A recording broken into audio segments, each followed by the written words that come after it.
Después de 3 años, me reencuentro con una persona que fue parte de el equipo del Grito de la Llorona. Yo no quiero dejar de hablar.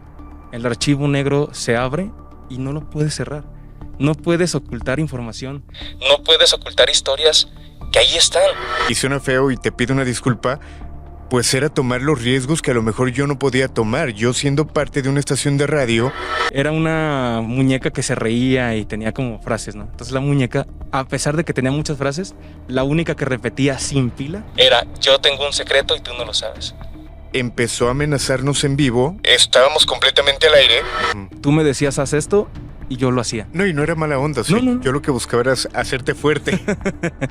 Que esta entidad estaba en el techo. O sea, que de repente volteaban al techo y estaba la entidad. Y lo primero que veo son los hornos. Volteo hacia la derecha y veo a la bebé. Mi impacto fue tan fuerte que dije: Karen. Y decidí, cuando se acercó la fecha, hacer un especial del ABC. Hubo un incendio, la guardería estaba a un costado, pero la guardería no contaba con las salidas de emergencia. Entonces muchos niños se quedaron ahí. Entonces fue un caso tan mediático que gente de la política estuvo involucrada. El detalle fue que tocamos fibras sensibles. Fueron llamadas directas a mi número de teléfono. No sé cómo lo consiguieron. Eran llamadas directas de que me decían específicamente por qué me hablaban.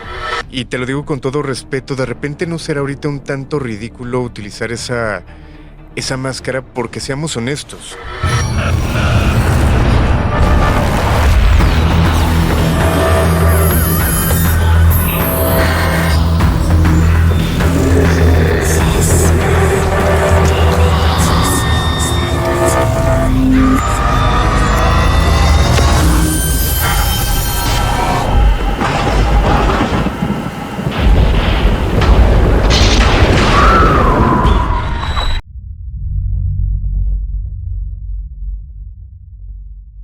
Nos dimos a la tarea de buscar a los mejores creadores de contenido paranormal y él tenía que estar aquí.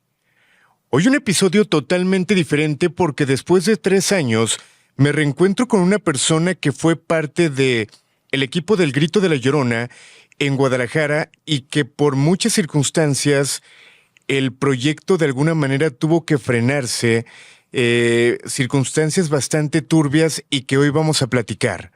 Sombra, un gusto saludarte. Hola, ¿qué tal, Alain? Muchísimas gracias por la invitación después de 3 años. 3 años que han sido, pues, prácticamente de censura. Pero las circunstancias, ¿no?, vuelven a hacer que regrese. Y gracias por la invitación. De nuevo, ahora sí que el proyecto. Obviamente, como amigo, ya tuve la oportunidad de saludarte. Fueron 3 años que tú te vas de Guadalajara. Y que tenemos contacto a través de llamadas telefónicas, de redes sociales. Sin embargo, hubo un porqué, pero antes de ello me gustaría que te presentaras. ¿Quién eres? Bueno, hoy en día soy Sombra, y Sombra nace de la necesidad de contar estas historias que muchas veces la gente prefiere que se queden guardadas, pero en la labor periodística y yo le llamo contraperiodismo, que es la labor de hablar de historias que a veces no se quieren contar. No metiéndome temas de otra índole, sino investigación paranormal, investigación de sucesos que marcaron un algo en esta contracultura, ¿no?, como se le llama. Y me acuerdo muchísimo que yo allá me presentaba mucho con mi nombre. Era realmente Sombra no existía. Uh-huh. Sombra nace después de lo que nos pasa, y de hecho nace gracias a ti, porque yo todo lo que te mandaba, las investigaciones, siempre me decías: es que tú trabajas bajo la sombra. Tú siempre trabajas bajo la sombra, tú siempre buscas eso que nadie quiere contar y lo cuentas. Y así es como nace el nombre de Sombra, así es como nace Sombra desde hace mucho, y ahora hemos decidido regresar, ¿no? ¿En qué año empezamos a trabajar juntos o entraste al equipo del Grito de la Llorona? Entro al equipo en 2017, pero ya de lleno 2018. 2018, ¿qué era lo que hacías exactamente? Para la gente que obviamente te está conociendo, seguramente en Guadalajara mucha gente va a identificar tu voz por esa sección tan conocida que ahorita diremos, pero ¿cuál era tu labor como parte del equipo? Bueno, entro a trabajar contigo primero como en la parte de la producción. Entro a trabajar contigo en la investigación, en la parte técnica, la parte de audio, la parte de lo audiovisual. Y empecé a meterme mucho porque, bueno, yo tengo el desarrollo de comunicación, pero yo me especialicé más un poquito en la parte de audiovisual en ese momento. Y me acuerdo que pues yo te ayudaba con todo las investigaciones, las grabaciones, la postproducción y la parte también técnica de audio. Y que ojo, creo que esto te lo tendría que decir y no es extraño, pero al final parte del trabajo de mucha gente de mi equipo, de alguna manera, y suena feo y te pido una disculpa, pues era tomar los riesgos que a lo mejor yo no podía tomar. Yo siendo parte de una estación de radio, no podía darle voz a ciertas historias y que de repente tú en este caso como parte del equipo, pues era tu trabajo. Una sección llamada El Archivo Negro. Así es. Que recuerdo cuando empezamos a platicar decíamos, ok, ¿qué es lo que hay en un archivo negro, en un archivo oscuro, secreto? Y fue cuando platicamos desde crímenes reales, esos creepypasta, esas situaciones que no cualquiera platica, ¿no? Sí, era como la parte, si lo vemos como si fuera un iceberg, el grito de la Llorona era un todo, pero en la parte profunda, en la parte que ya la gente no quiere tocar, entraba el archivo negro. ¿Qué te encuentras en un archivo negro? Las historias que la gente la censura, las historias que son demasiado fuertes como para ponerte en peligro, de hecho. Uh-huh. Y que recuerdo en una ocasión, creo que todavía no estabas tú en el programa, pero entró una llamada y la llamada se empezó a poner muy tensa, al grado que la persona que nos hablaba empezó a amenazarnos en vivo, estábamos completamente al aire, yo tuve que cortar la llamada y al final me terminé despidiendo con un nombre que no era mi nombre real porque dije, híjole, es que si nos está amenazando y la persona está escuchando y digo mi nombre, no me quiero arriesgar. Que obviamente, posiblemente por otro lado iba a saberlo, pero era mucho parte de lo que muchos de los integrantes hacían. En este caso tú, en el Archivo Negro, pues era hacer esas investigaciones bastante oscuras, turbias, y que nos llegaron a meter en esos problemas. Sí, de hecho, fueron muchos, no un par, fueron muchos temas los que nos llegaron a llamar la atención, tanto interna como externamente.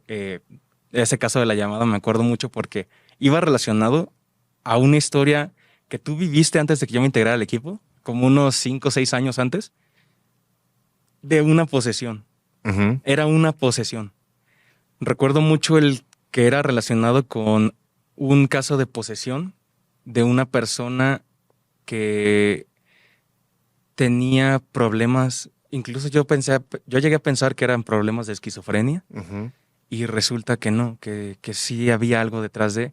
Pasaron los años, entro yo al equipo, volvemos a tocar este tema y ahí es cuando entra esa llamada, donde solamente nos estaban diciendo, dejen de hablar de eso o bueno, ya sabes, ¿no? Ok, antes de continuar y de entrar de lleno con estas historias, ¿cómo te encuentran la gente? Actualmente estamos abriendo un nuevo canal, se llama Creepy Podcast, que es básicamente la evolución del Archivo Negro. El Creepy Podcast es un proyecto nuevo donde vamos a tener entrevistas, donde vamos a seguir narrando estas historias. Apenas tenemos un mes que iniciamos el proyecto y ya tocamos cifras sensibles. Ya hemos tocado el caso que está ahorita de Televisa, el Televisa Leaks. Ajá. Y que como estos casos hay muchos, que es la idea, obviamente, a través de este canal llevar esta información, esas historias, repito, que a lo mejor nadie se atreve a contar, esas historias que pueden ser muy censurables, esas historias que quizá ni siquiera pudieran subirse y que quizás sea una de las trabas que te puedas encontrar, ¿no? Soy consciente, Alain. Soy consciente de lo que narro, soy consciente de lo que escribo. Creo que estos últimos 8 años me dieron tablas para saber hasta dónde puedo llegar sin tocar fibras sensibles y honestamente mi labor siempre ha sido eso. No puedo ir en contra de mi naturaleza de investigación porque es lo que me apasiona. Yo estando en el extranjero no podía estar tranquilo porque me hacía falta esta parte de investigar. Me hacía falta estar conectado en esta parte del contraperiodismo, del periodismo oscuro, de las cosas mórbidas que muchas veces no quieren que se cuenten. Y la verdad, una vez llegué acá platicándolo contigo, con este nuevo proyecto, yo no quiero dejar de hablar. El archivo negro se abre y no lo puedes cerrar. No puedes ocultar información, no puedes ocultar historias que ahí están y que son interesantísimas que la puedas conocer. Totalmente. Ahora vamos a pasar a esta parte fuerte que son las investigaciones, las experiencias. Cuando tenemos el primer contacto que tú entras como parte del equipo de investigación, ¿a ti te llamaba la atención lo paranormal? ¿Habías vivido algo? ¿Dónde surge esta necesidad de pertenecer a un equipo de investigadores? Desde chico me gusta mucho lo paranormal. Desde niño he tenido mucho acercamiento con cosas paranormales. Recuerdo mucho, yo perdí a mi abuela un 30 de abril, Día del Niño, a mis 8 años. Ella estaba invadida de cáncer. Y a raíz de eso, empiezo a hacerme más sensible, sobre todo con sentir energías. No me tocaba ver a mí fantasmas, pero sí me tocaba la parte de entrar a un lugar y saber que había algo. No sabía qué, pero no estaba cómodo hasta no irme del lugar. Mi familia también ha vivido muchas experiencias, pero yo creo que la parte donde fue ese punto de partida de que me empiezo a relacionar mucho con lo paranormal fue una vez que yo estaba en mi casa. Estaba mi mamá sola, junto conmigo, y mi mamá escucha la voz de mi abuela, gritándole desde la puerta de la entrada. Vivíamos en un segundo piso. Mi abuela vivía en el piso de abajo, pero para este punto ella ya tenía como 4 años de haber fallecido. Y escuchó clarito. Yo escuché un ruido y escuché a mi mamá que simplemente contestó. Y bajó y subió pálida. Y dijo, me habló tu nana. Que así le decíamos. Uh-huh. Corte A, en la noche mi hermana tenía una muñeca de esas que la apretabas y hablaba, ¿no? La muñeca sin tener pilas hablaba. La dejaban en la sala y la muñeca, me acuerdo mucho porque la frase decía, yo tengo un secreto y tú no lo sabes. Esa frase decía la muñeca. Sí, era una muñeca que mi abuelo le regaló a mi hermana. Pero una frase que ya tenía como pregrabada. Sí. Pero ya es turbia, ¿no? Sí, eran muchas frases. Era una muñeca que se reía y tenía como frases, ¿no? Entonces la muñeca, a pesar de que tenía muchas frases, la única que repetía sin pila era, yo tengo un secreto y tú no lo sabes. No sé si era algún tipo de mensaje, pero a raíz de eso, ahí en la casa se llegaron a sentir cosas. Nunca sentimos que fueran cosas malas. De hecho, yo llegué a ver una silueta cuando yo estaba en un baño, en el baño del que era mi cuarto. El espejo daba hacia la pared. Entonces yo una vez lavándome la cara, vi como si alguien de la puerta, del marco de la puerta, se estuviera asomando y cuando vio que me di cuenta, se quitó. En ese inter salgo, con la sorpresa de que no había nadie.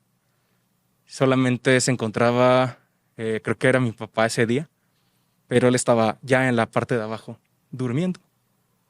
A partir de ahí es donde me doy cuenta que me gustaba mucho esto. Desde niño, pues, las películas, pero dije, algo me llama, algo me llama. Y es hasta que entro al proyecto del Grito de la Llorona y conozco a Valerio, que empecé a darme cuenta del por qué tenía que llegar aquí. Ok, ¿por qué Valerio? Valerio, cuando me conoce, sabía que yo iba un poco escéptico o muy escéptico sobre estos temas. Él me vio y me dijo, mira, tú vas a entrar a un lugar en donde tienes que cuidarte mucho, porque las energías cuando las mueves te pueden afectar incluso hasta en la salud, te pueden afectar incluso en la mente. Entonces tienes que estar preparado. Y tú tienes un tipo de aura que es muy atrayente. El problema de tu aura es que no solo atraes energía positiva, también atraes energía negativa. Porque él lo notó y Valerio me dijo que yo tenía un porqué de haber llegado ahí con ustedes. curiosamente todo se empieza a acomodar para meterme de lleno al proyecto contigo. Y de ahí tuvimos la primera investigación donde Valerio me dijo algo muy fuerte que fue: tu nana está ahí contigo. Él no sabía nada de mi abuela. Mi abuela, la que te acabo de decir Ajá. que falleció el día del niño. Cuando vamos a la primera investigación, que fue en un panteón, el panteón de Tlaquepaque, Esa fue tu primera investigación con nosotros. con ustedes, ya como parte del equipo. Y Valerio primero me hizo un trabajo de protección. Después del trabajo de protección, yo lo veía como raro. Me volteaba a ver mucho. Yo pensaba que lo hacía con la intención de cuidar en sí. De repente veo como que habla con alguien, no conmigo. Se va Valerio. Termina la exploración, la investigación que tuvimos de campo. Cuando ustedes van y me dejan con la camioneta, me dejaron en la puerta de mi casa, yo me despido de ti, me despido de él, pero vi que Valerio volteaba mucho a la ventana de mi cuarto. Después, cuando abro la puerta, veo que tú me estabas despidiendo, como de, descansa. Y Valerio no. Valerio estaba con la mirada fija en un punto. Pasa el tiempo y en un programa que tuvimos de contactos con el más allá, Valerio dice: es que yo tengo un mensaje desde que lo conozco de una persona del equipo. Nadie sabía quién era, éramos varios los que estábamos ese día. Y dijo: "Oh, no, para ti, bueno, en este caso, para Sombra". Y me saqué de onda y dije: ok. Hasta ese punto como que todavía no conectaba con toda esta parte de lo paranormal. Y me saqué mucho de onda y dije: ok, me quedé expectante. Y empieza a decir: ¿a quién le decías nana? Para empezar, es muy poco común en Guadalajara decirle nana o tata a tus abuelos. Eso es muy del norte. Mi familia viene de Sonora. Y yo le dije: ok, era mi abuela. Me dice: sí, es que me da fechas y desde que te conocí, ella se hizo presente porque sabía que yo la podía ver. Y tenía un mensaje muy fuerte para ti y para tu familia. Él dice que cuando me vio que llegamos al panteón, dice como si fuera una mamá oso. Había muchas energías esa noche. Y tú eras una energía nueva, vulnerable ante cualquier cosa que pudiera pasar. Y por el tipo de aura, ¿no?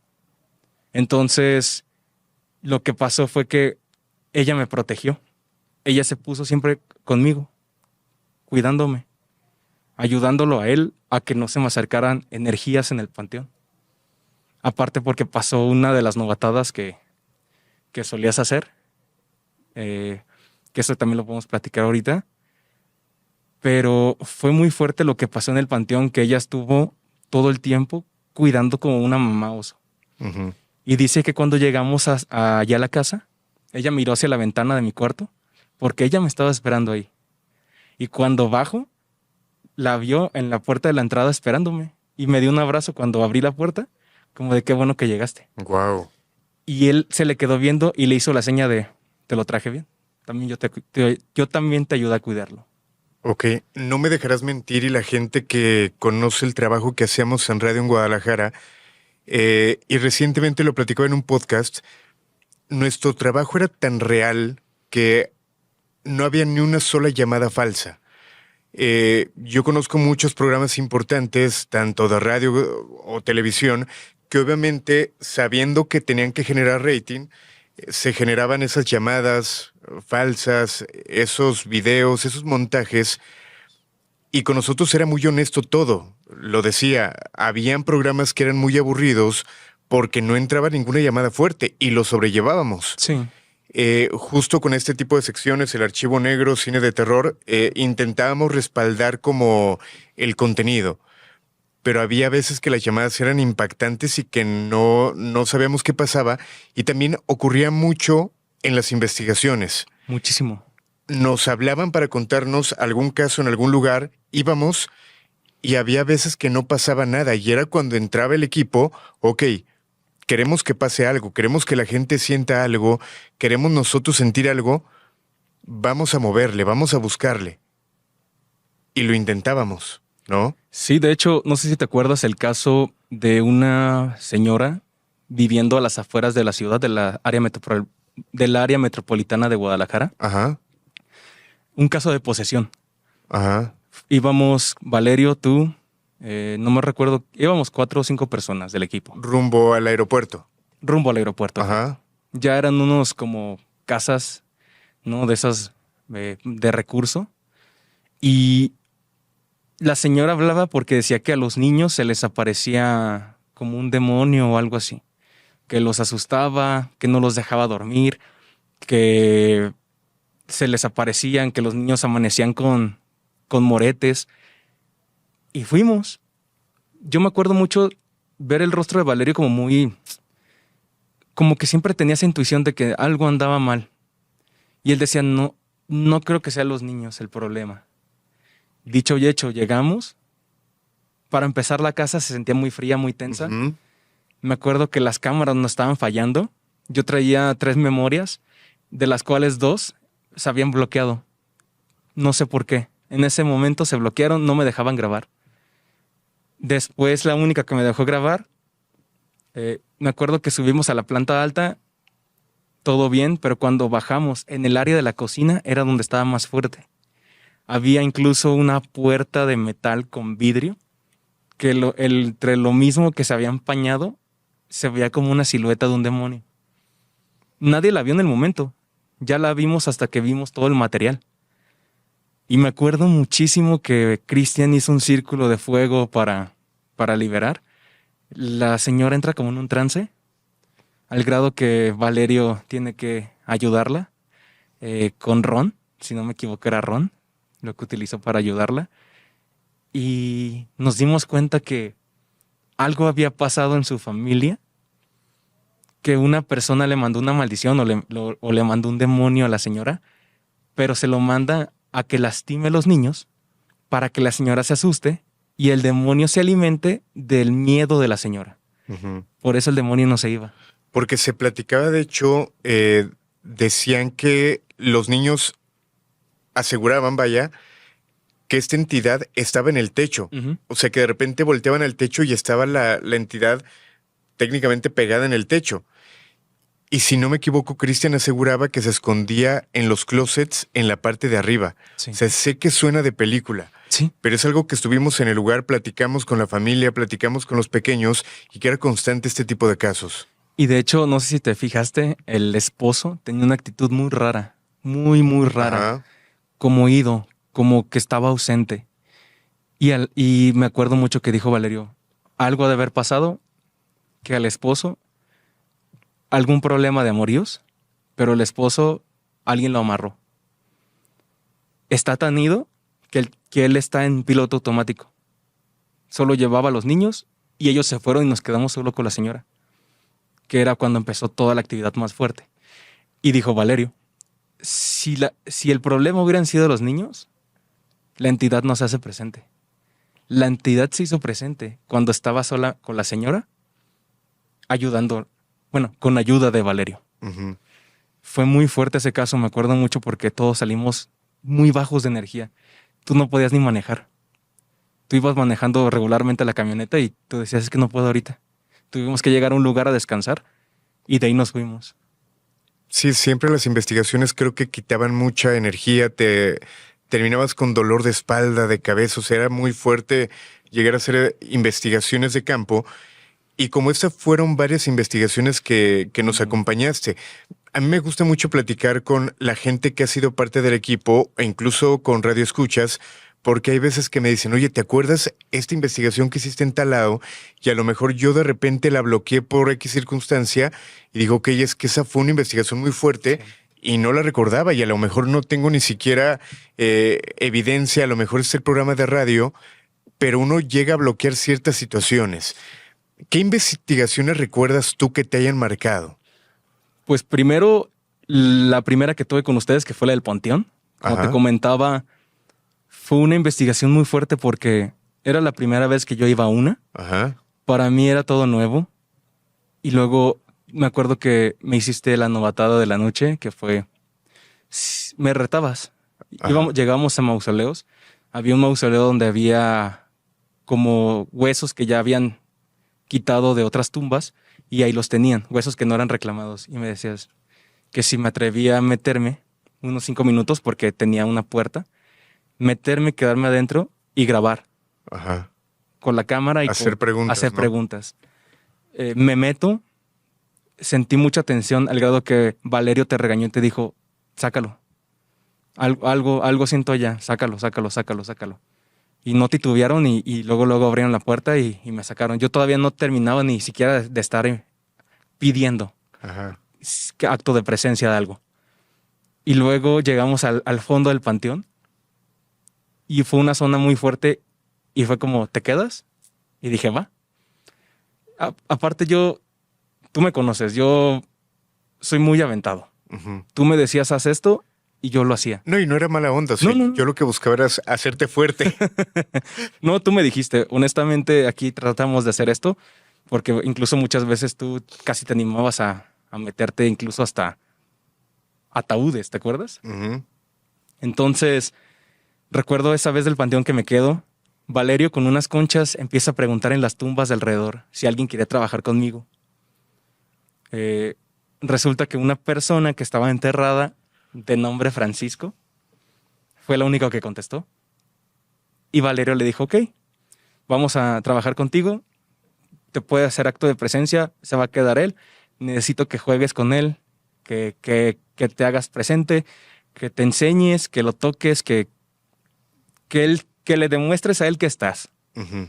Ustedes se fueron hasta la entrada, el panteón no era muy grande, pero ustedes sí estaban lejos, o sea, me acuerdo que vi todos sus lámparas irse. Y de pronto me quedo solo con el micrófono. Tú sabes que en la radio hay mucha censura. Si aquí en YouTube hay censura, en la radio tienes que cuidarlo más. Me acuerdo que empiezo a hacer las preguntas pertinentes. Me acuerdo que empiezo a preguntarle a Francisco si quería estar ahí. Empecé a sentir pasos detrás de mí, en el área donde estaba ya la pared.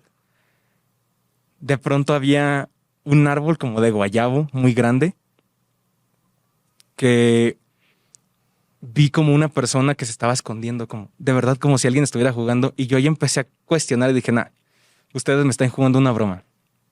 Seguramente es la novatada, Uh-huh. ¿no? Como tal, el asustarme y decir, sorpresa, no pasa nada. No eran ustedes. De repente los veía a lo lejos, te mandaba mensaje por celular y tú nos hacías la seña con la lámpara de que estabas allá. En una de esas me empecé a sentir más intranquilo porque empezaba a sentirlo más cerca alrededor de las tumbas. En una tumba me acuerdo que escuché pasos. Justo cuando me volteo, recuerdo ver perfecto una piedra del suelo volando directamente a mi rodilla. Creo que ese material se grabó. Uh-huh. Dejamos una cámara apuntando al área donde yo estaba y en ese momento me asusté tanto que empecé a decir groserías en vivo. Uh-huh. Me acuerdo que me asusté y fue como de empecé a gritar. En cuanto empiezo a gritar, siento como una mano me agarra el hombro, pero fuerte. Allá no pude. Y fue cuando empecé a gritar, Alain, Cristian, vengan. No me escucharon. Yo empecé a correr hasta que ustedes como que empezaron a escucharme que venía con ustedes. Se dejaron venir luego. ¿Qué pasó? Ya les platiqué. Y Valerio dijo, era Francisco. Le pedí que te hiciera cosas. No te iba a lastimar, evidentemente, pero sí quiso hacer algo de presencia. Uh-huh. ¿Cómo sé que no eran ustedes? Evidentemente porque estaban lejos y porque... Y esto yo sé que no se puede jurar en vano, pero les juro que yo vi cómo una piedra salió del suelo y me pegó directamente a la rodilla. También otra historia, otra anécdota que me acuerdo fue cuando fuimos al museo. El Museo de la Tortura. Museo de la Tortura en Ocampo, Ajá. en la calle Ocampo. Me acuerdo porque es un museo que tiene mucha energía, ya que tiene aparatos de la época de la tortura en México, bueno, de la Inquisición, Uh-huh. que muchos de ellos sí son reales. Sí, algunos son como réplicas, otros reales, pero además es una casa bastante antigua, ¿no? En el centro de Guadalajara. Sí, aparte, allá en Guadalajara, de donde somos, pues prácticamente hay leyendas e historias en toda el área de la zona centro. Tenemos uno de los panteones más icónicos en leyendas, que es el Panteón de Belén. Y esa casa no era la excepción. Me acuerdo que llegamos y había muchas áreas y unas áreas dedicadas a asesinos seriales. John Wayne Gacy, Hammer, Jeffrey Dahmer Ajá. y demás. Me acuerdo que entramos a un área que era el área más pesada. Íbamos con un parapsicólogo y con Valerio. Y llegamos a un pasillo donde había un maniquí de una mujer, no sé si recuerdas, Sí, claro. con una vela real, hincada a la mujer, mirando hacia la vela. Ella estaba en medio de un pasillo oscuro, que el pasillo conectaba al área donde estaba la tortura, Ujú. y del otro lado era el área donde había como un muñeco maldito que creo que ese te lo terminaron regalando a ti. Ajá. Ese muñeco decían que tenía mucho peso energético. Me acuerdo mucho que nos dijo el dueño de ahí, ¿no? Que esa área era la más fuerte, que era la que él no le gustaba estar solo. Ujú. ¿Y Porque qué se sentía? sí, y no tenía ventana ni nada. Era un pasillo literal, pasillo largo y oscuro. Lo único que había de luz era la vela que tenía el maniquí. Ujú. Y me acuerdo que dentro de las cosas, pues tú me dijiste, oye, ¿te animas a quedarte? En lo que grabamos arriba, porque eran como 4 pisos, ¿no? Ujú. Bueno, esto pongo un poquito de contexto. Por lo regular, cuando era un lugar grande, lo que hacíamos era, o lo que yo intentaba era dividir al equipo en los lugares que se sentía más fuerte, en los lugares donde platicaban que había como más actividad, para que cada quien se quedara en ese punto e intentara sacar alguna manifestación, haciendo preguntas, simplemente intentando monitorear el lugar y ver qué era lo que pasaba. Realmente este lugar y este maniquí, esta muñeca, el rostro era impactante y parecía que veías a una mujer de verdad. Me siento enfrente de ella, viéndola cara a cara. Yo creo que la tendría a escasos centímetros. Me quedé mirando la vela y me quedé haciéndole preguntas. No te miento, no sé si recuerdas que la vela se empieza a hacer más grande y empieza a moverse Ujú. hasta el punto donde la vela se apaga sola. En ese inter donde la vela se apaga sola, no sé si fue mi intuición, no sé si fue que ya estaba como muy metido, pero yo vi cómo el maniquí, de estar mirando hacia la vela, alza un poco la mirada como si me empezara a mirar a mí.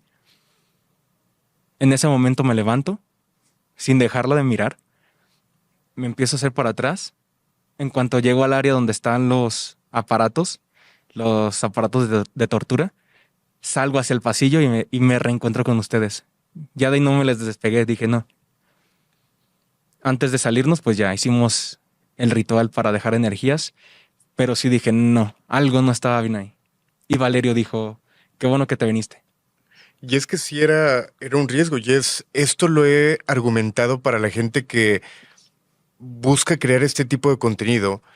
Obviamente es interesante, obviamente genera morbo, pero el riesgo en el que te pones, ya sea desde la parte energética, lo que comentaba desde el cansancio, eh, dolores de cabeza, espalda, las cosas que te pueden pasar en ese sentido, pero además hay una parte también que tiene que ver como con el riesgo físico, de dónde te metes, que nos llegó a pasar. De hecho, nos llegó a pasar, no sé si recuerdas el caso del crematorio, que fue uno de los casos más conocidos dentro del canal. Ajá, La gente a lo mejor no lo sabe, pero yo en ese caso, yo era uno de los camarógrafos. ajá.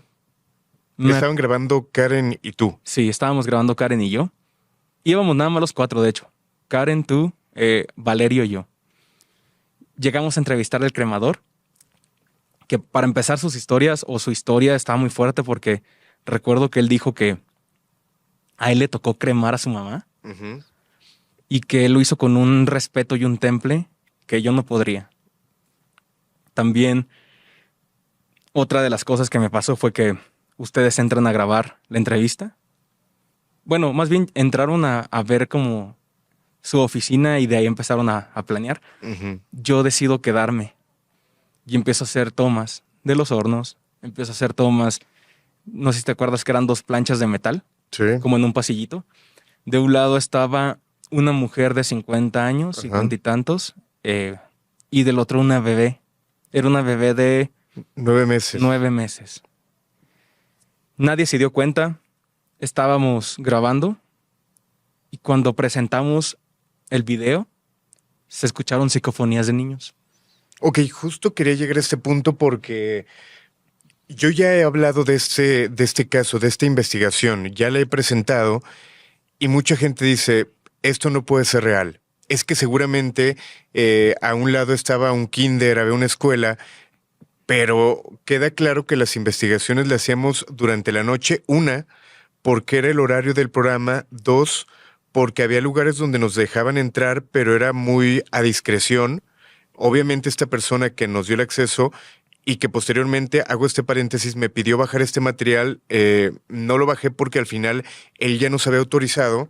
Vamos a tapar un poquito su cara para poderlo pasar, pero los permisos era complicado que nos lo dieran en ese sentido.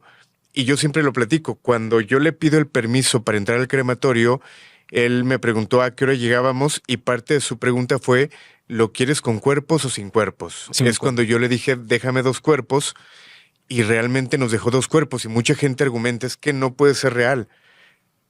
Tú fuiste el que lo grabaste. Sí, eran 2 cuerpos que incluso en cuando terminamos, me acuerdo que todavía alcancé, cuando íbamos bajando por el elevador industrial, Ajá. él empieza a meter a la señora. O sea, él sigue haciendo su chamba. Y Empezó a meter al horno a la sí, ¿no señora. te acuerdas? Eso Ella no me acuerdo. no lo prendió, evidentemente, pero nada más como que ya lo preparó, porque ya no tenía nada. Wow. Sí, sí, sí. Porque aparte para mí fue muy fuerte. Yo me acuerdo que nos subió primero por el mismo elevador. No sabíamos cómo estaba el lugar. Ajá. Yo me quise hacer a las vivas y ponerme a un costado, porque quería ser el último en salir, Ajá. para grabarlos a ustedes, según yo. Pues para mi error fue que entramos por un lado, pero salíamos por un costado, que era el costado donde yo me puse. Entonces fue el costado donde yo salgo primero Ajá. y lo primero que veo son los hornos. Volteo hacia la derecha y veo a la bebé. Mi impacto fue tan fuerte que dije, Karen. Y antes de que saliera Karen le dije, Karen, ¿sí está la bebé? Se ve muy fuerte porque parecía como si fuera Fue horrible. un maniquí, sí. Karen terminó llorando en esa investigación.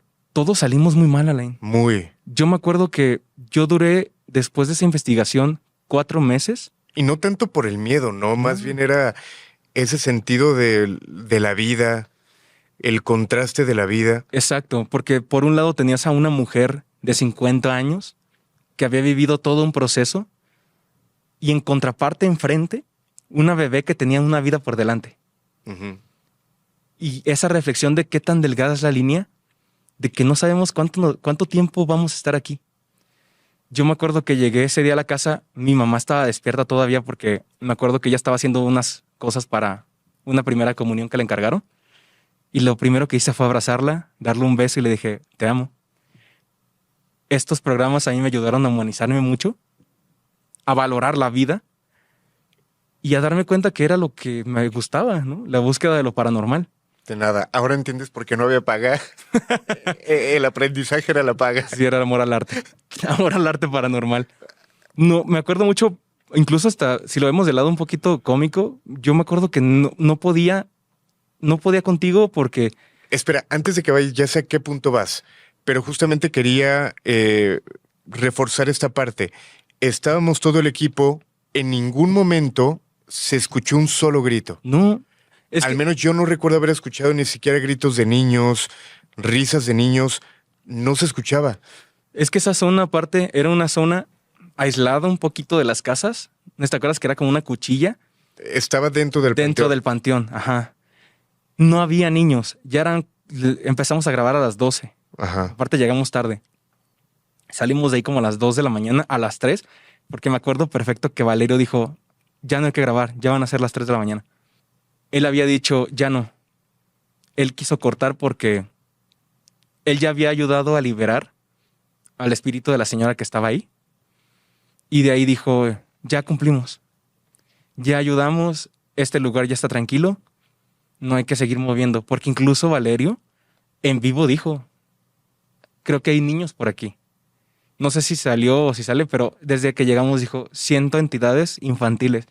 Y eso le preocupaba porque Valerio sabe que las entidades infantiles muchas veces no son niños. Ujú. Pueden ser algo más fuerte, pueden ser demonios. Entonces quisimos cuidar mucho esa parte. Yo como camarógrafo, en ese momento lo que quise fue evitar grabar rostros. Quise no grabarle las caras a las personas porque quería respetar, evidentemente, a las familias. Y no y como justo como dices, no íbamos por el morbo de hacerlo morboso, ¿no? Íbamos por el hecho de la investigación, del hecho de que ahí estaban pasando cosas y del hecho de que, de cierta manera, cuando íbamos era porque había una misión de liberación. Valerio era la parte que él hacía, ¿no? Liberar. Nosotros documentábamos, investigábamos y guardábamos y recopilábamos todo. Esa vez me acuerdo que fue muy tenso. Yo creo que de las investigaciones fue una de las más fuertes para mí. No porque yo haya visto, en ese momento no vimos. Ya hasta el momento que vimos el material, ya hasta el momento que tú me dijiste, oye, ¿son risas o estoy loco? Me pongo a escucharlos, me puse en el programa de edición de audio, me puse a limpiar el espectro y de repente dije, es que sí son niños. Ujú. Y que esto lo platicaba con Fepo cuando yo me traje sin querer algunas memorias tuyas que no te regresé. En una de ellas venía todo el material técnicamente en frío. Sí. ¿A qué me refiero? Este material no podía tener alguna edición, no podías haberle metido absolutamente nada, y yo tal cual esos archivos se los envié a Fepo. Estos archivos se los entregué a Raiza porque yo quería que lo analizaran ellos y que se dieran cuenta de que era totalmente real lo que se había podido detectar, que no había ningún truco. De hecho, ¿a cuántas investigaciones en estos 5 años que estuve yo con ustedes no fuimos y no pasó nada realmente? Ujú.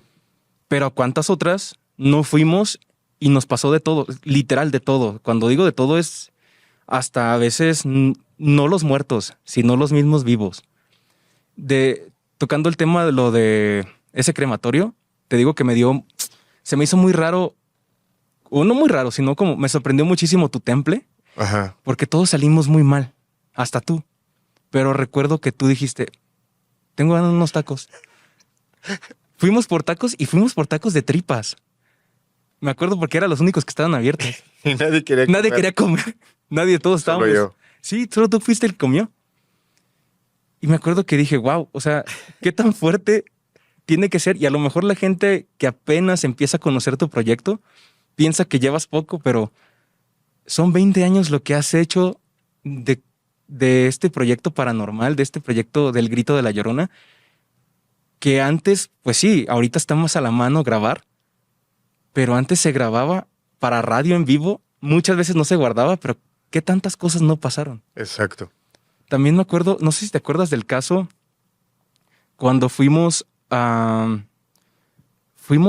creo que era una funeraria donde estaban pasando cosas en el segundo piso. De hecho, fue la última. Fue de las últimas. Sí, de hecho fue mi última investigación contigo. Ajá.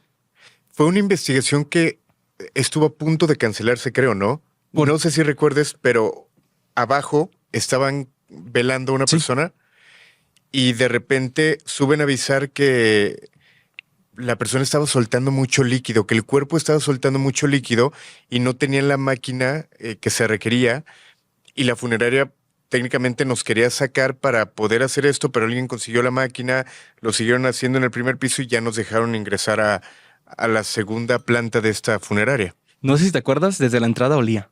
Bastante. Olía bastante a los químicos que le ponen, ¿no?, al cuerpo.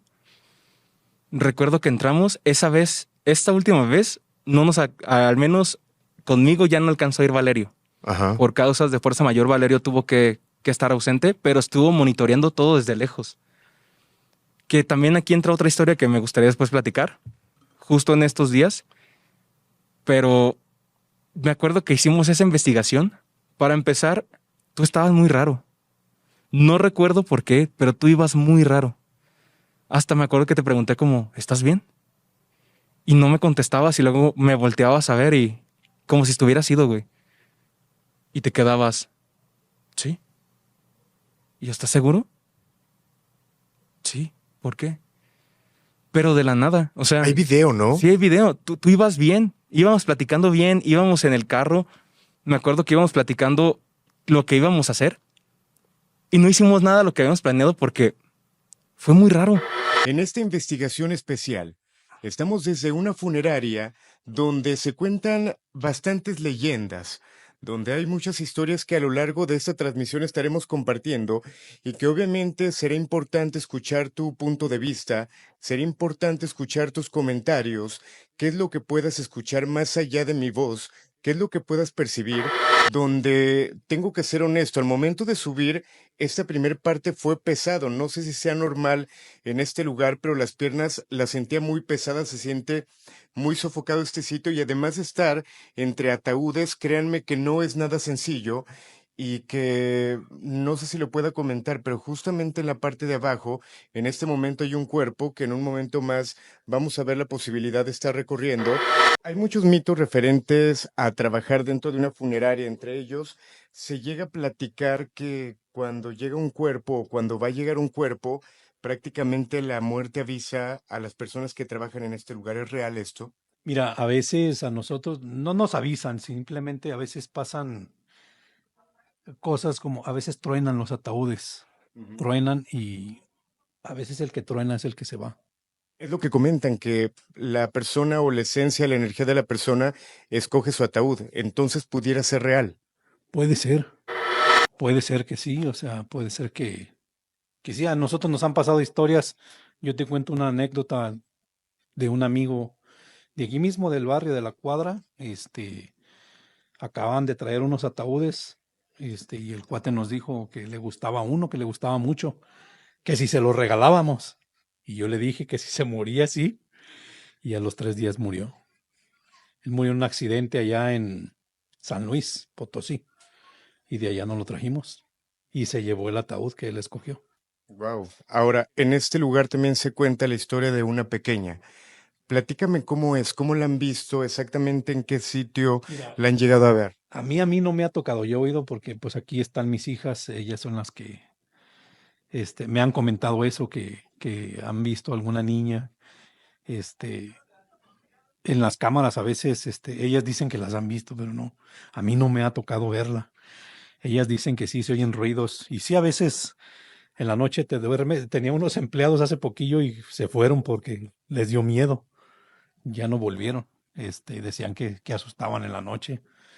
Yo aquí vivía, pues, viví un tiempo aquí, y, yo no oí nada, o sea, lo que oyes a veces cuando tienes una velación, no sé por qué, este, al otro día oyes los rezos.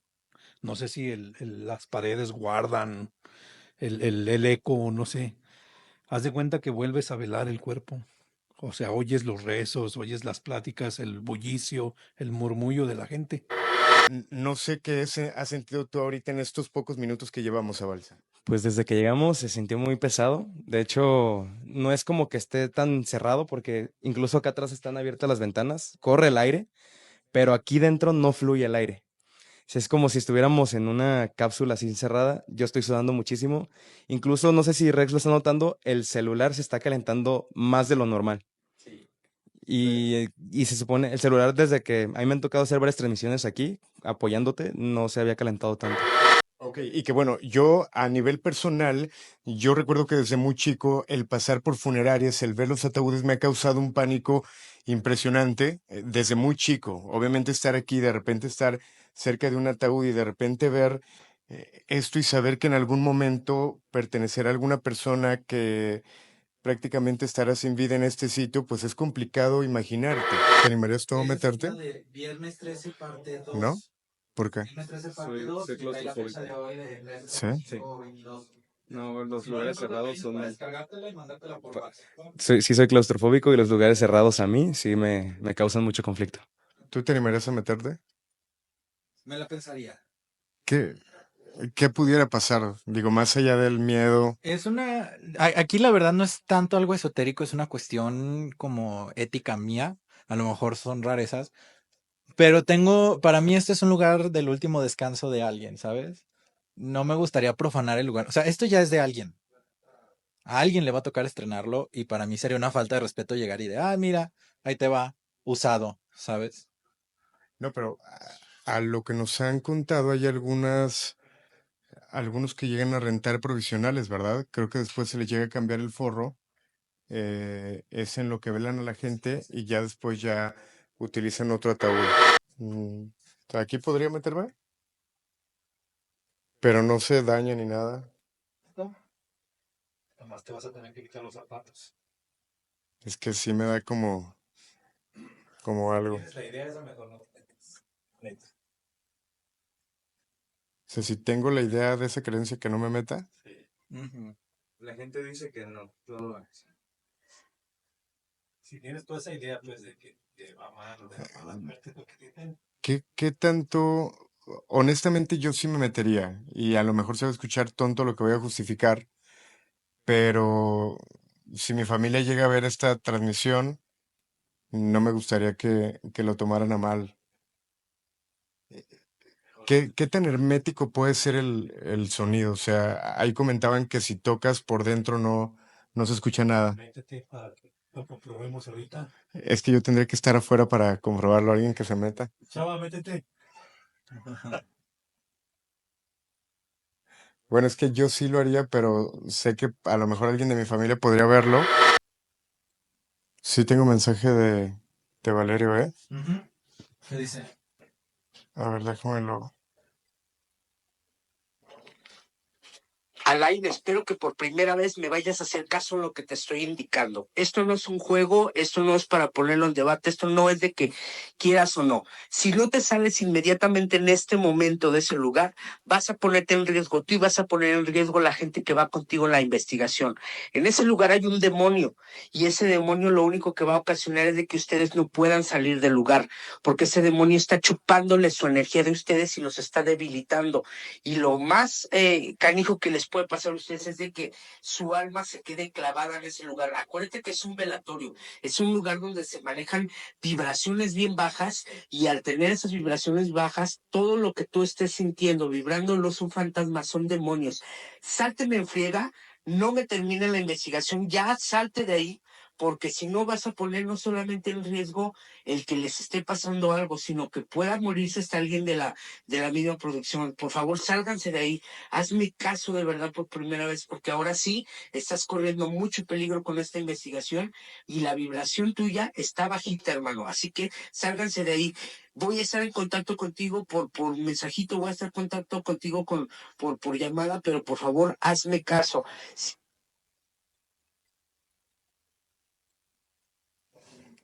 ¿Qué hacemos? Así.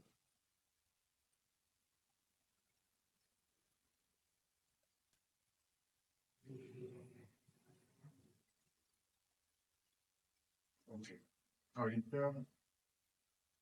¿Me pasan el micro?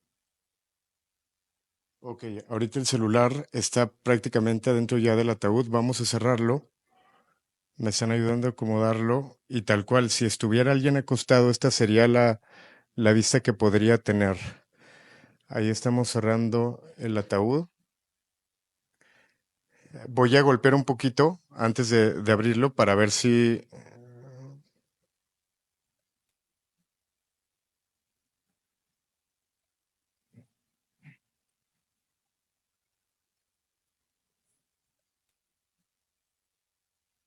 Se traba la transmisión y se ve el audio.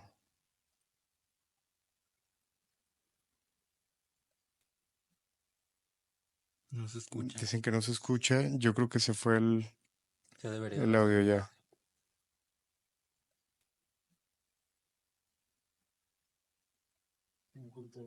Se escucha Se escuchó un bebé. No, es una. Sí se escucha a otros. Bueno, creo que más bien porque están escuchando el micrófono. Bueno, vamos a sacarlo ya. Seguramente escucharon el mensaje que nos mandó Valerio, que paráramos ahorita y vamos a continuar con la transmisión. Desde que íbamos dijo Cristian, ¿sabes qué? No me da buena vibra. No hay una buena vibra ahí. Si pueden desocuparse rápido, se van. Porque él decía, yo no estoy. No los puedo cuidar. En cuanto a espíritu, me acuerdo que llegamos y nos habían dicho que era el espíritu como de una mujer que se aparecía en la segunda planta, que es la planta que era como, no sé si te acuerdas, subías Sí, y era claro. como una oficina con muchos ataúdes, como si... En una de estas oficinas dejamos encerrado también a Rex, ¿no? Sí, sí, de hecho Rex, esa fue la primera investigación de Rex con nosotros. Ajá. Y la última. Y la última. Pero yo me acuerdo que él se queda con sus cartas en el baño. Ujú. Se queda en el baño porque decían que en el baño era donde estaba más fuerte. Y me acuerdo que tú te empezaste a poner tan serio que tú te aferraste, a meterte a un ataúd. Te querías meter unos 5 minutos a un ataúd. Que incluso hasta la persona que estaba ahí nos decía, no lo hagan. Es que es muy fuerte. Y tú estabas aferrado con un ataúd. Valerio supo y te dijo, no te vas a meter a un ataúd. Ujú. ¿Sí sabes lo que representa meterse a un ataúd? Y tú decías, pues solamente quiero sentir qué se siente estar en un ataúd. Y te decía, no, es que meterte a un ataúd es como invocar a las energías o pedirle a las energías que tú ya trasciendas. Ujú. No lo hiciste, pero luego te empezó a picar el ir a la planta alta, que era como una bodega, que ahí tenían cuerpos embalsamados todavía, pero también estaban pasando cosas arriba, se escuchaban ruidos. Subimos tantito y tú querías regresar. Y cuando subimos, Valerio sin saber que estábamos subiendo, te dijo, no suban. Acabo de sentir algo muy fuerte, no suban, no suban, no suban. Y subimos.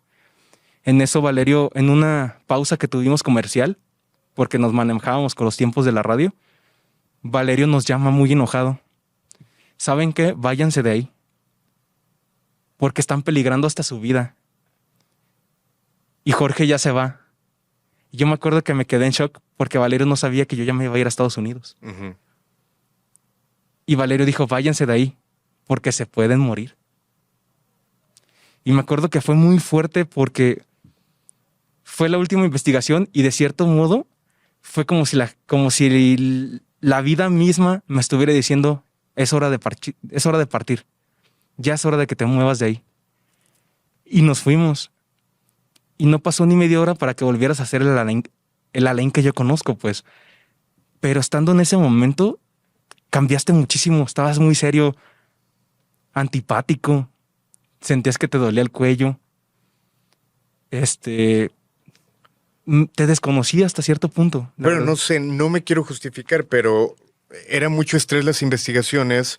En este caso, que al principio no nos dejaran entrar, el que no lleváramos un experto, el que no supiera cómo iba a salir el programa, de repente yo como encargado sí me costaba mucho como sobrellevarlo, y que fuera interesante la investigación. No sé si era eso, pero en el video ya lo podremos ver. Igual y si estaba raro y no me di cuenta, ya lo checaremos en el video. De hecho, fue interesante porque aparte íbamos los otros tres y pasaron muchas cosas. El señor, el encargado del lugar, me acuerdo que también empezó a sentirse mal, que se empezó a marear, ¿te acuerdas? Ujú. Y que dijo, ¿saben qué? Yo los espero acá abajo, es que me estoy mareando muchísimo. Y Valerio nos decía, es que la energía ahí está muy fuerte. Y lo que está ahí no es un fantasma de una persona, es la entidad de un demonio. Y habíamos movido mucho porque incluso al haber usado las cartas de Rex, empezamos a mover mucha energía. Y Valerio lo que quería era que no me pasara nada para que yo me pudiera ir. Fue muy fuerte, Lane. Yo creo que esa sí fue la investigación que... De hecho, sí me veo muy... Sí, estaba... Bueno, ahorita voy a mostrar las imágenes, no sé qué tanto se alcance a ver, pero sí me veo raro tan solo de verla. Esas escaleras eran las que daban a la planta alta, a la última planta. Esas escaleras fueron las más fuertes. Me acuerdo que estábamos ahí grabando y también empezó a fallar mi cámara, empieza a fallarme el celular. Como que era una zona que había mucha interferencia. Y en cuanto nos salimos de ahí, te digo, recibimos la llamada de Valerio y dijo, qué bueno que se fueron. Valerio estaba muy asustado. Nunca había escuchado a Valerio en una llamada tan preocupado. De todas las investigaciones que tuvimos, fue la única que Valerio lo vi realmente preocupado porque nos pasara algo, porque él no estaba. Y nosotros nos arriesgamos mucho. De hecho, yo no me acordaba de esto, pero si te puedes dar cuenta, el programa ya no lo estoy haciendo yo. Yo ya me quité parte de mi vestimenta, estoy caminando en la funeraria y Te Rex, agarraba mucho la cara. Rex está hablando en el micrófono. Sí, yo como estaba encargado de grabar, yo no agarré el micro y yo se lo pasé a Rex. Le dije, Rex, Aline está mal.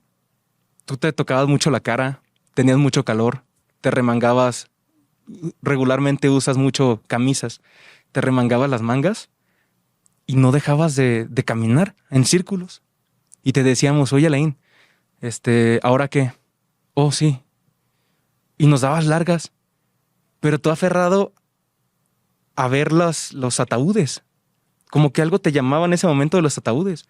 No sé si entraste en un tipo de trance, no sé si estabas con algo encima, Ujú. pero fuiste una Alain en ese momento que nunca más volví a ver.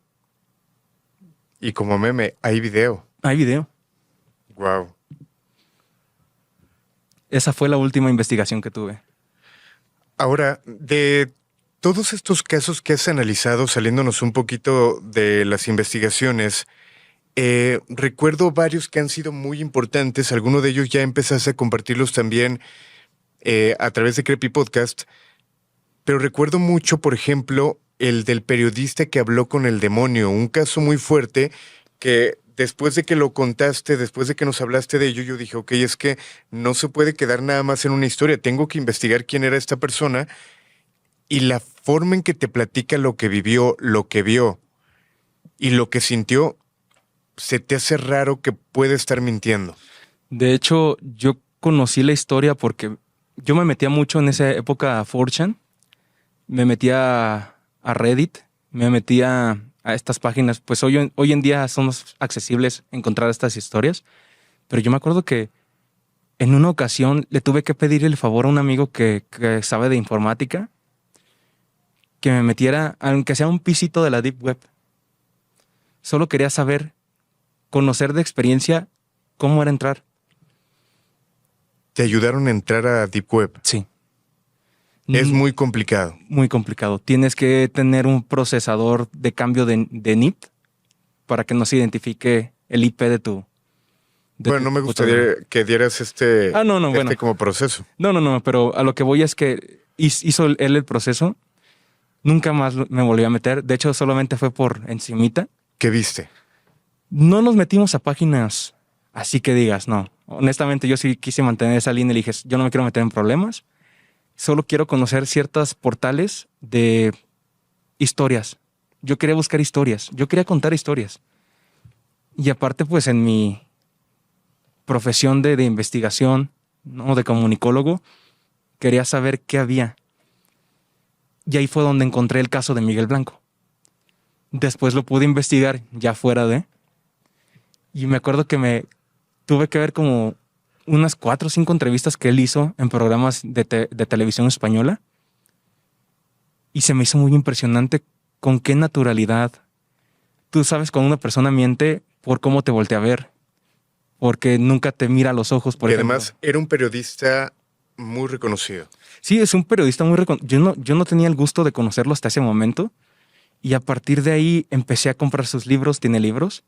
Y empecé a saber más sobre él, porque él es uno de los pioneros en España de investigación y radio paranormal. ¿Y qué fue lo que pasó en este caso? ¿Qué es lo que se cuenta? Él platica que fue a Haití, si no me equivoco. Dentro de todos los años de investigación que él había hecho, le invitan a Haití a conocer a un demonio. Le dijeron, oye, ¿quieres conocer a un demonio, Miguel? Y el incrédulo dijo, no creo que haya nada.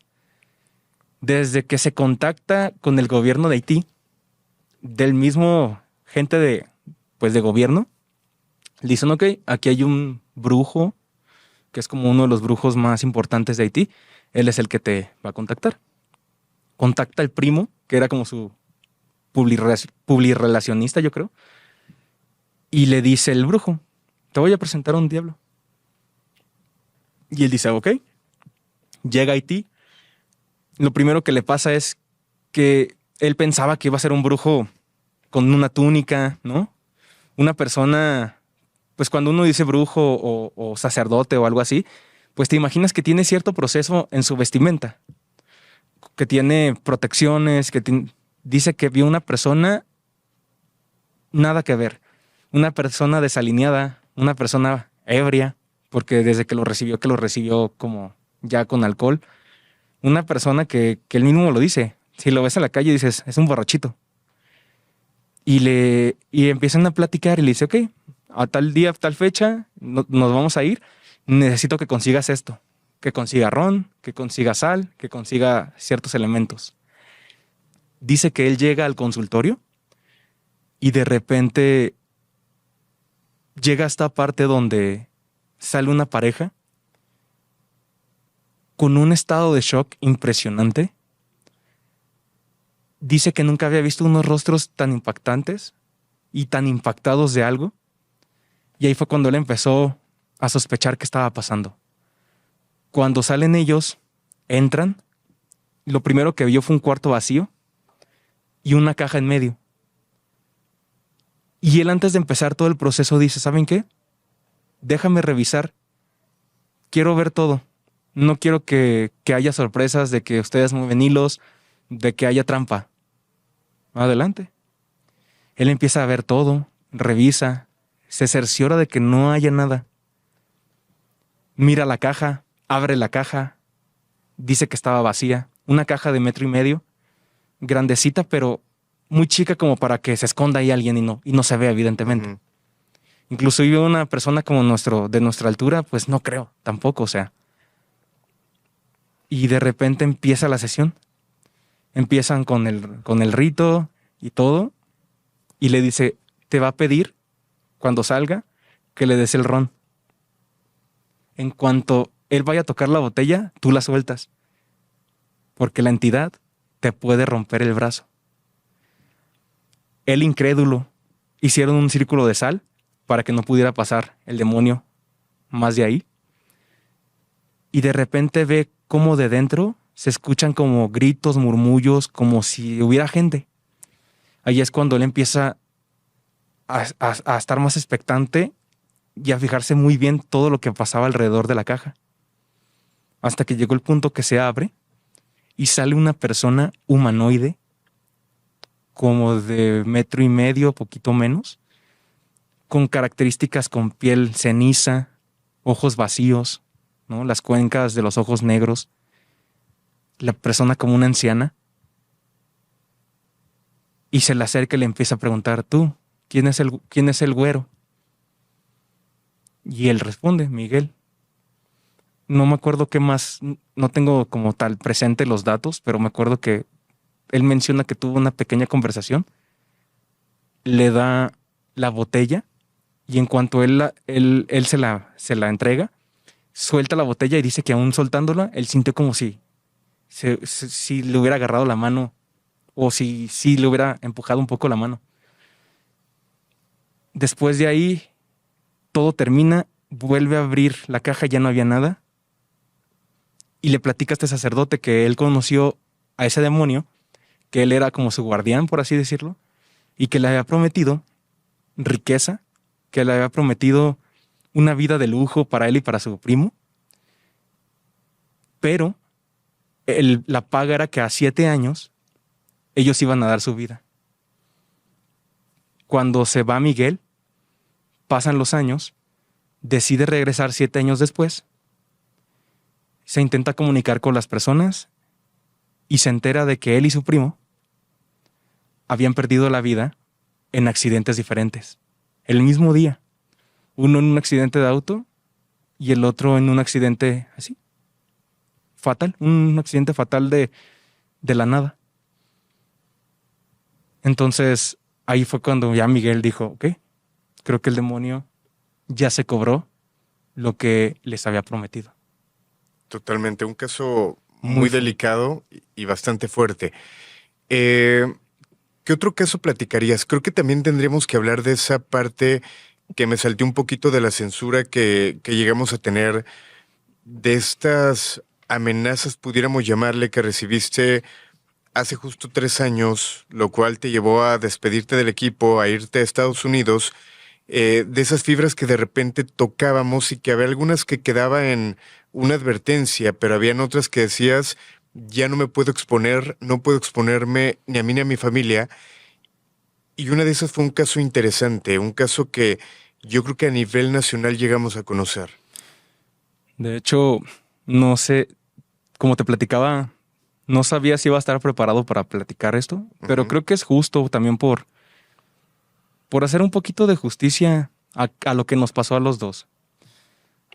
Yo empiezo a tocar temas no con la intención de generar morbo, ni con la intención de ofender a nadie, pero ya habían pasado años del caso de los niños del ABC. Y para mí, al menos como periodista en ese sentido, me daba un poco de, no sé, como de coraje que el tema, al menos en Guadalajara, como que ya no se veía. Y no por el hecho de estarlo recordando como una manera de morbo, sino de acordarnos para tener presente de no volver a tener negligencias en el cuidado infantil. Y decidí, cuando se acercó la fecha, hacer un especial del ABC, porque aparte era un tema que yo conocía bien, porque la universidad me tocó hacer una investigación muy prolongada para una actividad, y tengo un familiar que él trabaja para la radio de Sonora, y él fue de las personas que le tocó hacer la cobertura cuando pasó todo eso. Él me ayudó muchísimo. De hecho, inclusive él, con la información que tenía, él me la filtró. Me la filtró de posibles cosas que pudiera tocar fibras. Pero aún con eso, se tocaron fibras. Refrescando un poquito este caso, ¿qué fue lo que pasó? Y sabiendo qué tanto podemos platicar. Hubo un incendio. La guardería estaba a un costado de una fábrica como de llantas, algo así, si no me equivoco. Hubo un incendio en la fábrica y el incendio se pasa al kinder, en esta guardería. Pero la guardería no contaba con las salidas de emergencia y los protocolos necesarios para hacer una evacuación. Entonces muchos niños se quedaron ahí. Ya no salieron. Entonces fue un caso tan mediático que gente de la política estuvo involucrada por negligencias. Y fue un caso que, a pesar de que fue muy visto, creo que es uno de los casos que en su momento fueron muy censurados. Por el tipo Creo que de... a la fecha, ¿no? Sí, por el tipo de contexto. Es que estás hablando de niños. De hecho, estaba recordando que apenas nos enviaban una nota de una que fuera compañera en Guadalajara, Sofía Díaz Lapía, que actualmente trabaja en Badaboom. Ella ingresó a este lugar, a la guardería, y obviamente ahorita la justicia está sobre ella. Cuando su intento, por lo que entiendo, era justo lo que tú comentas, dejar que este tipo de historias no se olviden, en memoria de los pequeños, en memoria de un acto que le costara la vida a ellos y que no se encontró responsables. Es que era para mí una remembranza. Hacer un recordatorio y una invitación a la gente de hacer conciencia. Al final del día, lo que trataba de hacer con el archivo negro, más allá de cuando no tocaba temas paranormales o de creepypastas, cuando hacía este tipo de temas, lo hacía con el afán de que quedara un poquito de conciencia de lo que pasaba en la sociedad, porque el que no conoce su historia está condenado a repetirla. Y si bien a lo largo de la historia mexicana hemos tenido un 2 de octubre que no se olvida, un caso muy polémico de los estudiantes, si tuvimos en Guadalajara unas explosiones en este mes de abril que acaba de pasar también, que no se olvidan, ¿por qué no también está recordándonos que tenemos que tener muchos protocolos de cuidado, sobre todo en el cuidado infantil? Y yo veía que en Guadalajara el tema ya no se tocaba. Yo quería solamente, con el afán de investigación, fue volver a hacer conciencia. El detalle fue que tocamos fibras sensibles de cierto modo, y no por parte de la estación. De hecho, fueron llamadas directas a mi número de teléfono no sé cómo lo consiguieron, eran llamadas directas de que me decían específicamente por qué me hablaban y que me anduviera con cuidado y que si volvía a tocar un tema así me podían pasar cosas, pero no fueron una, fueron varias. E incluso ahí fue cuando ya me empecé a sentir nervioso y te decía, ¿sabes qué? Yo no quiero arriesgar ni a mí ni a mi familia. Ujú.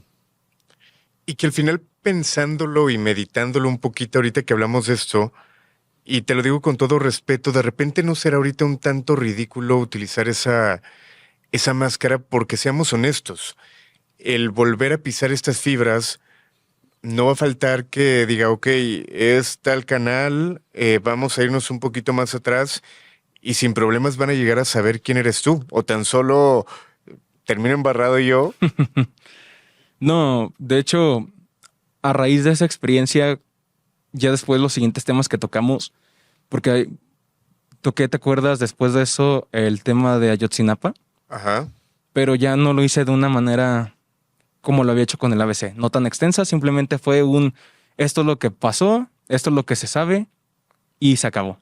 Pero tomándolo en fecha, el 1 de mayo se hizo viral una información acerca de Televisa, que en ese momento empezamos a platicar y dijimos, ok, es algo que la gente tiene que saber, mínimo hay que sacar una cápsula y que la gente se dé cuenta de lo que está pasando. Y de repente también pensaba en el riesgo de este chico que fue con Carmen Aristegui, el que no lo censuraran, el que su nombre saliera, el que saliera el nombre de su tío que fue que lo metió a Televisa, todo esto me parece muy delicado, que no tengamos esa... Está bien ser valientes, pero creo que también cuidarte un poquito no está de más. Lo están exponiendo mucho. Yo acabo de tener una noche maratónica, ¿no? Porque vimos el tema, me puse a desarrollar el guión, ya con la experiencia de lo que me pasó y de lo que seguía haciendo, porque incluso en Estados Unidos yo te seguí mandando archivos negros desde allá y ya sabía la fórmula. La fórmula es no te metas de más, simplemente ya está pasando y es una tendencia y no la puedes desaprovechar en el sentido de que pues es nuestro giro, es el giro del Creepy Podcast, pero es tocarla hasta ese punto, Ujú. hasta el punto de lo que se sabe, de qué es lo que pasa, el contexto general, y ya dependerá también de los medios grandes o de estos medios como, no sé si decirlo pues, pero esta de noticias que lo sacó, Ajá. ya sabrán ellos si sacan más a profundidad porque ellos son los que hicieron el trabajo de investigación. Yo simplemente aquí fungí como un presentador de una nota que estaba pasando, ¿no? Yo solamente fui, por así decirlo, un portavoz de, oye, esto pasó y esto lo grabé para el canal, pero no estoy señalando, no, simplemente estoy haciendo lo que se dice ya en una nota. No me quise involucrar de más.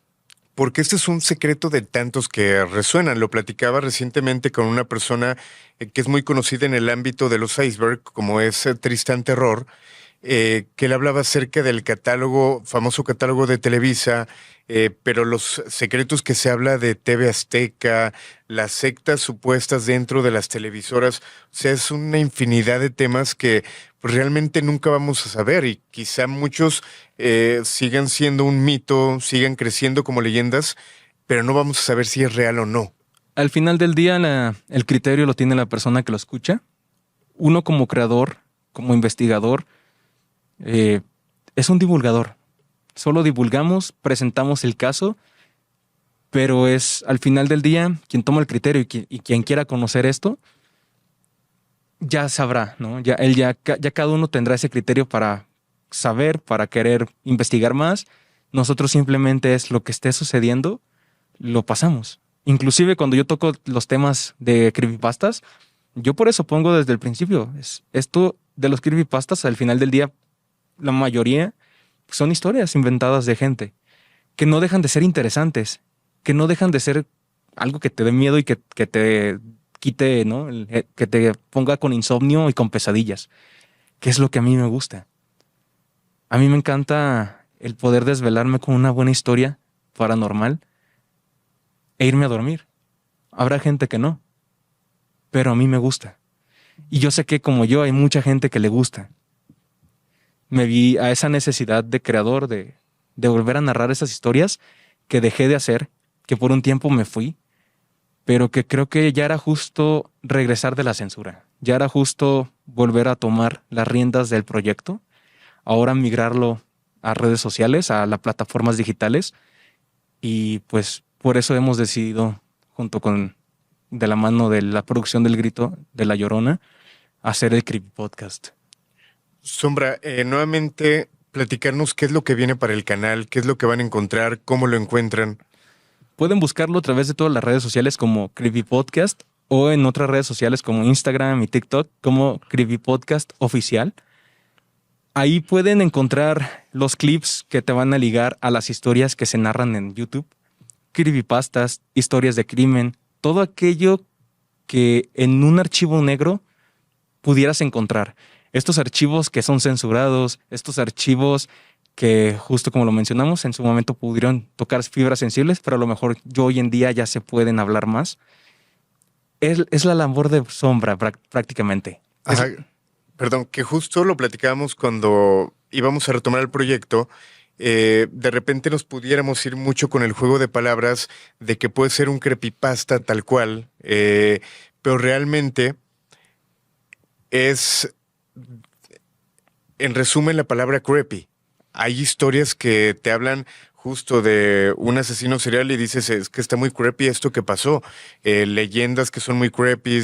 Ese tipo de situaciones que te pueden impactar, básicamente va a ser eso, esas historias Todo aquello escondidas. sí, todo aquello que te quita el sueño, todo aquello que te genere pesadillas, todo aquello, inclusive cuando hacíamos el archivo negro nos llegaban historias de gente real que les pasaban y también las narrábamos. Y también le hago una invitación a la gente, si tiene historias, algo que contar y le gustaría hacerlo a través de nosotros, que nos lo deje a través de mensajes en el Instagram y con gusto los vamos a leer y estaremos recopilando las historias para poder ser narradas, porque toda historia merece ser narrada.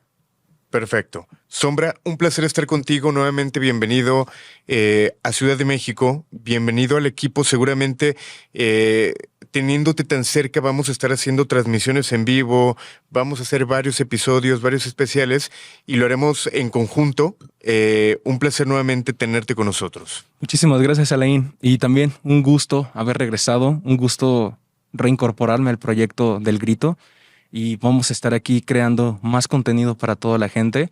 Ya tenemos ahora sí que más tipo de catálogo para ustedes, ¿no? Está el Grito de La Llorona con estas entrevistas, pero también está la parte de si quieres escuchar una buena creepypasta antes de dormir, va a estar el Creepy Podcast, que también ahí vamos a tener ciertos episodios especiales también conforme pase el tiempo, porque me gustaría contar historias, no solamente yo, tener invitados que me ayuden a contar historias para que la gente pueda tener dulces pesadillas. Perfecto. Muchas gracias. Con esto finalizamos este episodio. Les recordamos seguir las redes sociales, dejarnos sus comentarios si tienen alguna historia, algún video, fotografía que compartir, háganlo llegar para poderlo analizar. Estaremos checando cada uno de los comentarios. Recordarles suscribirse a este canal y checar todos los episodios anteriores que, como bien lo decimos, esta temporada nos dimos a la tarea de buscar a los mejores creadores de contenido paranormal y se van a dar cuenta de que realmente cada uno de los invitados han sido los mejores en este género, tanto como expertos como creadores. Así que chequen todo el contenido del Grito de La Llorona. Mi nombre es Alain Luna y descansen si es que pueden.